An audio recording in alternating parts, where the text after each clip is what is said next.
ना। आज 20 सालों बाद रमेश अपनी दुल्हन नैना के साथ अपने गांव के अपने पुराने घर आता है। सभी लोग बहुत खुश थे। रूपा भी अपनी बहू का स्वागत करने में लगी थी। पर ये क्या, रूपा जैसे ही अपनी बहू की आरती उतारने जाती है, अचानक से तेज हवाएं चलने लगती है। घर की लाइट चली जाती है और आरती का थाल का दीपक बुझ जाता है। माँ, ये सब क्या हो रहा है? अचानक से ये मौसम कैसे बदल गया? अरे बेटा, ये गांव है। गांव में अक्सर ऐसा ही होता है। किसी भी वक्त मौसम बदल जाता है और कभी भी लाइट चली जाती है। दीपाली बेटा, किचन से मोमबत्तियां तो ले आ। रूपा के कहने पर दीपाली किचन में मोमबत्ती लेने जाती है। लाइट ना होने की वजह से घर में काफी अंधेरा था, इसलिए दीपाली अपने फोन का टॉर्च ऑन करती है और टॉर्च ऑन करते ही उसे महसूस होता है जैसे कोई उसके सामने से गुजरा हो। मुझे ऐसा क्यों महसूस हुआ कि मैंने अभी यहाँ किसी को देखा? क्या सच में यहाँ कोई था या ये सिर्फ मेरा वहम था? अरे दीपाली बेटा, मिले कि नहीं मोमबत्ती? हाँ माँ, बस अभी लाती हूँ। दीपाली सारी बातों को भूलकर मोमबत्ती जलाती है और जैसे ही मोमबत्ती लेकर वापस बाहर जाने के लिए पीछे मुड़ती है तो उसके सामने एक 10 साल की छोटी बच्ची खड़ी होती है। उस बच्ची की एक झलक देखते ही दीपाली डर जाती है और जोर जोर से चिल्लाने लगती है। तभी अचानक से लाइट आ जाती है। दीपाली की आवाज सुनकर शंकर और छोटा भाई पवन उसके पास पहुंचते हैं। क्या हुआ दीपावली बेटा? पापा, मैंने किसी को देखा। दीदी यहाँ पर कोई नहीं है। अंधेरे में वहम हुआ होगा आपको। अब चलो, दरवाजे पर भैया भाभी कब से खड़े हैं। दीपाली भी इसे अपना एक वहम समझकर सबके साथ बाहर चली जाती है, जहां वो लोग अपनी भाभी का स्वागत करते हैं। नैना अपने पैरों से कलश को गिराकर थाल में पैर रखती है और घर के अंदर जाती है। सब घर के अंदर चले जाते हैं। भाभी, मैं आपकी ननद नहीं, आपकी छोटी बहन और फ्रेंड की तरह हूँ। इसलिए कभी भी आपको ये लगे कि भैया आपको सता रहे हैं तो आप उनकी शिकायत मुझसे कर देना। भाभी भैया की शिकायत करे या ना करे, पर मुझसे और माँ से तेरी शिकायत जरूर करेगी। सभी आपस में बैठकर हंसी मजाक कर रहे थे। नैना भी घूंघट किए अपने बिस्तर पर बैठी थी। वो सब आपस में बात कर ही रहे होते हैं कि तभी उन्हें एक अजीब डरावनी आवाज सुनाई देती है और कमरे की खिड़की अपने आप ही खुल जाती है। मुझे इसीलिए गांव पसंद नहीं। गांव में ऐसी ही डरावनी आवाजें आती हैं। मैंने तो सुना है गांव में बहुत सारे भूत भी होते हैं और इस मौसम को पता नहीं क्या हो रहा है। मुझे तो बहुत डर लग रहा है। मैं तो अपने कमरे में जा रही हूँ सोने। बाय भाभी, हम कल बात करेंगे। अब सब अपने कमरे में सोने चले जाते हैं। नैना अपने कमरे में बिल्कुल अकेली थी। कुछ देर बाद रमेश अपने कमरे में आता है और देखता है कि नैना खिड़की के पास खड़ी होकर बाहर की ओर एक टक नजरें लगाकर देख रही थी। क्या हुआ नैना? बाहर क्या देख रही हो? मैं बाहर का मौसम देख रही हूँ रमेश जी। इस मौसम को देखकर ऐसा लग रहा है जैसे आज कोई अपना बदला लेने के लिए आया है। तुम क्या बोल रही हो? मेरी कुछ समझ में नहीं आ रहा। और वैसे भी रात काफी हो चुकी है, अब हमें भी सो जाना चाहिए। चलो। इतना बोलकर रमेश सोने के लिए बिस्तर पर लेट जाता है, पर नैना अब भी खिड़की के पास ही खड़ी होती है। रमेश के सो जाने के बाद नैना अपनी सास के कमरे में जाती है और अपनी सास के पास बैठकर रोने लगती है, जिसे सुन सास की नींद खुल जाती है। बहू, अरे क्या हुआ बहू? तू इतनी रात को यहाँ मेरे कमरे में बैठकर रो क्यों रही है? मम्मी जी, आपने मुझे क्यों नहीं अपनाया? आपको पता है, आपकी वजह से मुझे और मेरे परिवार वालों को गांव वालों के कितने ताने सुनने पड़े। तू मेरी बहू नहीं है? कौन है तू? मम्मी जी, मैं आप ही की बहू हूँ। आपने मुझे अब भी नहीं पहचाना? इतना बोलते ही नैना की आंखें लाल हो जाती हैं। वो जोर जोर से हंसने लगती है। मौसम का रुख बदल जाता है। कमरे की खिड़कियां और दरवाजे अपने आप ही खुलने और बंद होने लगते हैं। देखते ही देखते नैना हवा में उड़ने लगती है और वो अपनी आंखों के इशारे से अपनी सास को भी हवा में लटका देती है। तेरी वजह से मुझे और मेरे घर वालों को ताने सुनने पड़े।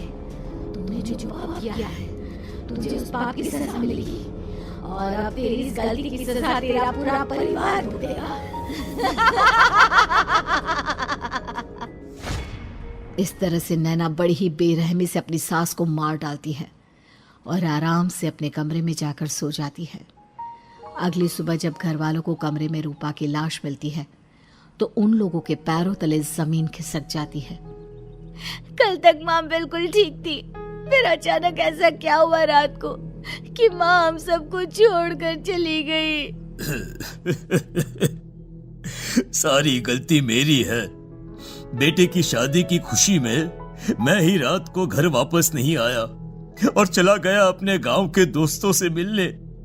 अगर रात को मैं अपनी रूपा के साथ होता तो शायद आज वो हमें छोड़कर न जाती। घर में शोक का माहौल पसर गया था, पर नैना को इस बात से कोई फर्क नहीं पड़ रहा था और ये बात कहीं ना कहीं पवन को भी समझ में आ रही थी।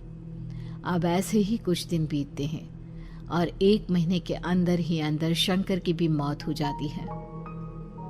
पहले माँ छोड़कर चली गई और अब पिताजी। क्या हो गया है हमारे घर को? पता नहीं किसकी नजर लग गई है। भैया ये घर सही नहीं है। हम जब से इस घर में आए हैं कुछ न कुछ बुरा ही हो रहा है। हमें यहाँ से वापस शहर चले जाना चाहिए। जहाँ रमेश, दीपाली और पवन का रो रो कर बुरा हाल था, वहीं नैना अपने कमरे में बैठी आराम से मेकअप कर रही थी। दीदी मुझे तुमसे कुछ बात करनी है। मुझे लगता है कि इन सब के पीछे भाभी का हाथ है। पवन तू ये सब क्या कह रहा है? तू होश में तो है ना? अगर भैया भाभी ने तेरी ये बकवास बात सुन ली तो उनके दिल पर क्या गुजरेगी? तू भाभी पर इतना बड़ा इल्जाम कैसे लगा सकता है? दीदी आप खुद ही देख लो ना, हम जब से इस घर में आए हैं सब कुछ बदल गया है। शादी से पहले नैना भाभी ऐसी बिल्कुल नहीं थी, पर अब वो किसी से बात नहीं करती, ज्यादातर अकेले अपने कमरे में ही रहती है और कभी उनसे बात करो भी तो न जाने कैसी अजीबोगरीब तरह की बातें करने लगती हैं। तू पागल हो गया है? आप समझती क्यों नहीं है दीदी? देखो ना, हमारे घर में मौत का सिलसिला शुरू हो गया है, पर भाभी को कोई फर्क नहीं पड़ रहा। वो अभी भी मेकअप कर रही हैं, आराम से खाना खा रही हैं। और दीदी आपको पता है, जिस रात माँ की मौत हुई थी ना, उस रात मैंने भाभी को माँ के कमरे में जाते हुए देखा था। पवन की बातें सुन अब दीपाली के मन में भी शक पैदा होने लगता है और वो इस बारे में रमेश से बात करती है। रात को सब साथ में बैठकर खाना खा रहे थे, तभी कौन हो तुम और तुम ये सब क्यों कर रही हो? क्यों सबकी जान ले रही हो? रमेश जी, ये आप क्या कह रहे हैं? मैं भला मम्मी जी पापा जी की जान क्यों लूंगी? मैंने कब कहा कि तुमने माँ पापा की जान ली? नैना, तुम तो मेरी पत्नी हो, तुम थोड़ी किसी को मारोगी। नैना, तुम नैना ही हो ना? रमेश की ये बात सुनते ही नैना खाना छोड़कर गुस्से में सबको देखने लगती है। नैना की गुस्से भरी आंख को देखकर तीनों भाई बहन डर जाते हैं। तभी नैना जोर जोर से हंसने लगती है। मैं ही तो हूँ, आपकी पत्नी गौरी। गौरी का नाम सुनते ही रमेश के होश उड़ जाते हैं। आखिर कौन है ये गौरी? क्या है इस घर और घर वालों का राज?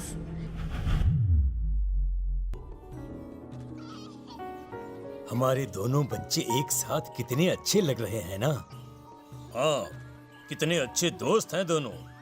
बस बड़े होने के बाद भी इनकी ये दोस्ती बनी रहे तो बच्चे कितने खुश रहेंगे। मैं क्या सोच रहा था कि क्यों ना हम अपनी दोस्ती को रिश्तेदारी में बदल दें। मैं अपने बेटे रमेश की शादी तेरी बेटी गौरी से करना चाहता हूँ।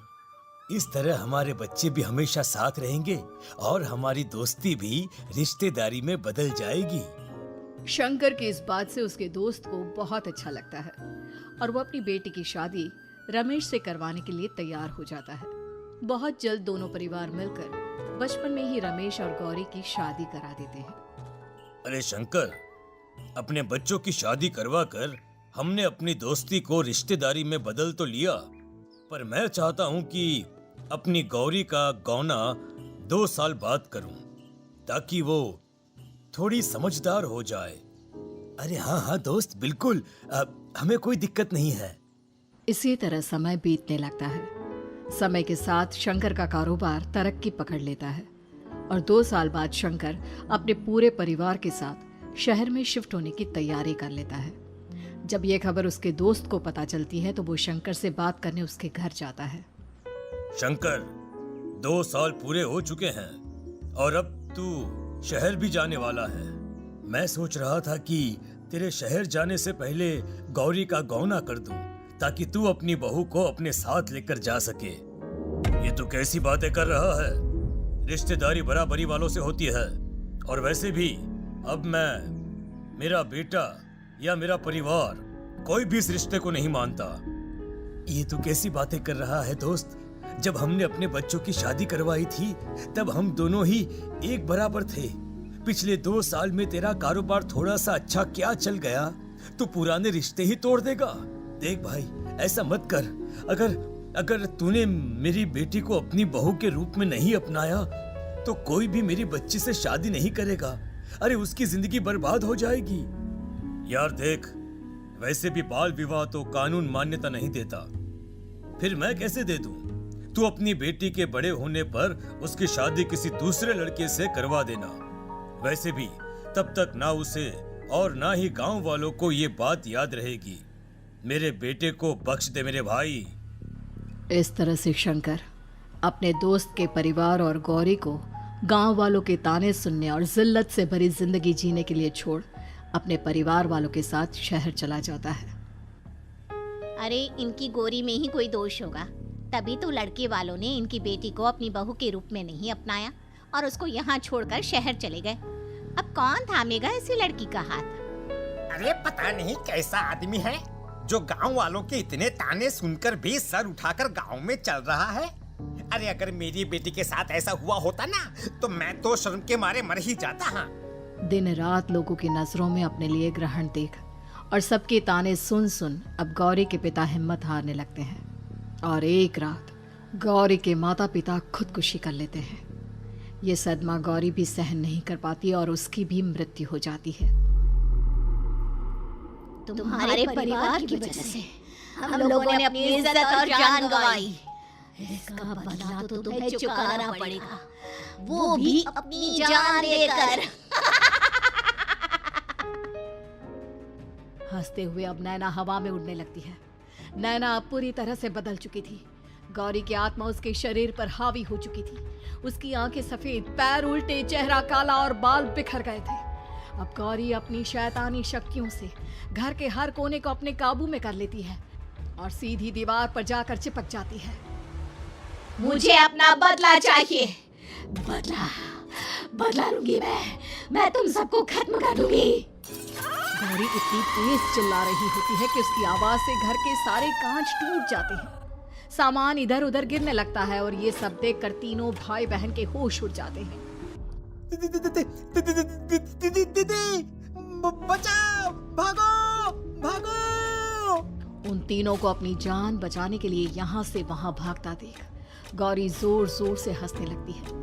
तभी दीपाली घर से बाहर निकलने लगती है, जिसे देख गौरी गुस्से में अपनी शक्तियों से तुरंत घर का दरवाजा बंद कर दीपाली को हवा में उड़ा देती है।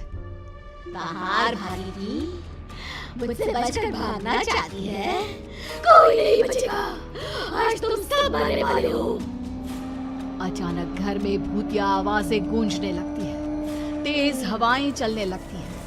सोफा, टेबल, कुर्सी सब हवा में उड़ने लगता है। ये सब देखकर रमेश, दीपाली और पवन की रूह कांप जाती है। घर में ये सब होते हुए और अपनी बहन को हवा में उड़ते हुए देख रमेश और पवन को भी समझ में नहीं आ रहा था कि वो क्या करें, कैसे अपनी जान बचाए। इतने में गौरी अपनी आंखें दीपाली की तरफ करती है और अपनी शैतानी शक्तियों से उसका गला दबाने लगती है। भागने का बहुत शौक है ना, अब मैं तुझे इस दुनिया से ही भगा दूंगी। इतना बोलकर गौरी दीपाली को उठाकर फेंक देती है और दीपाली दीवार से टकराकर नीचे गिर जाती है। दीपाली के पूरे शरीर में चोट के निशान होते हैं और वो उठ भी नहीं पाती। दोनों भाई भागते हुए अपनी बहन के पास जाते हैं। ये तो बस शुरुआत है, मैं तुम तीनों को तड़पा कर मारूंगी। अरे अरे पर हमने क्या किया है? हम तीनों भाई बहन तो निर्दोष हैं। गलती तो हमारे माता पिता ने की थी और उन्हें तुम पहले ही मार चुकी हो, फिर हमारे पीछे क्यों पड़ी हो? पवन के इतना बोलते ही गौरी एक हवा के झोंके की तरह उसके पास आती है और उसका गला पकड़कर उसे हवा में उठा देती है और रमेश को गुस्से भरी नजरों से देखती है। गलती मेरे परिवार की नहीं थी, पर सबको बोलना पड़ा। मैं किसी को नहीं छोड़ूंगी। गौरी पवन को हवा में उछाल देती है, जिस पर कमरे की छत से टकराकर जमीन पर आकर वो गिरता है। उसके सर और शरीर पर जगह जगह चोट लग जाती है और खून बहने लगता है, जिसे देख अब रमेश से चुप नहीं रहा जाता। गौरी, तुम्हारा गुनहगार मैं हूँ। तुम्हारी शादी मुझसे हुई थी। अगर तुम्हें बदला चाहिए तो मुझसे लो। मेरे भाई बहन को छोड़ दो। तुम मुझे मार दो। मरना तो सबको पड़ेगा। अरे पर इसमें उन दोनों की कोई गलती नहीं है। प्लीज, मैं मानता हूँ कि तुम और तुम्हारे परिवार के साथ जो कुछ भी हुआ वो गलत था, पर गौरी, मैं प्लीज मेरे भाई बहन को छोड़ दो। उन्हें तो इस बात के बारे में कुछ भी पता नहीं है। उनका इस सबसे कोई लेना देना नहीं है। तुम और तुम्हारा परिवार यही चाहता था ना कि मैं तुम्हें अपना लूं। उस समय मैं बच्चा था। मेरे पास इतनी समझ नहीं थी, पर आज मैं तुम्हें तुम्हारे इसी रूप में अपनाता हूं। मेरे साथ जो करना है कर लो, बस मेरे भाई बहन की जान बख्श दो उनकी जान। रमेश की ये बात सुनकर गौरी का गुस्सा थोड़ा शांत होता है। ठीक है, मैं तुम्हारे भाई बहन को नहीं मारूंगी, पर तुम्हें मरना होगा और तुम्हारी आत्मा को मेरे साथ शादी करनी होगी। मुझे मंजूर है। अब रमेश गौरी के साथ छत पर जाता है और छत से नीचे कूद जाता है। रमेश के मरते ही गौरी उसकी आत्मा को अपने साथ ले जाती है और इस तरह से रमेश खुद मरकर अपने भाई बहन को बचा लेता है।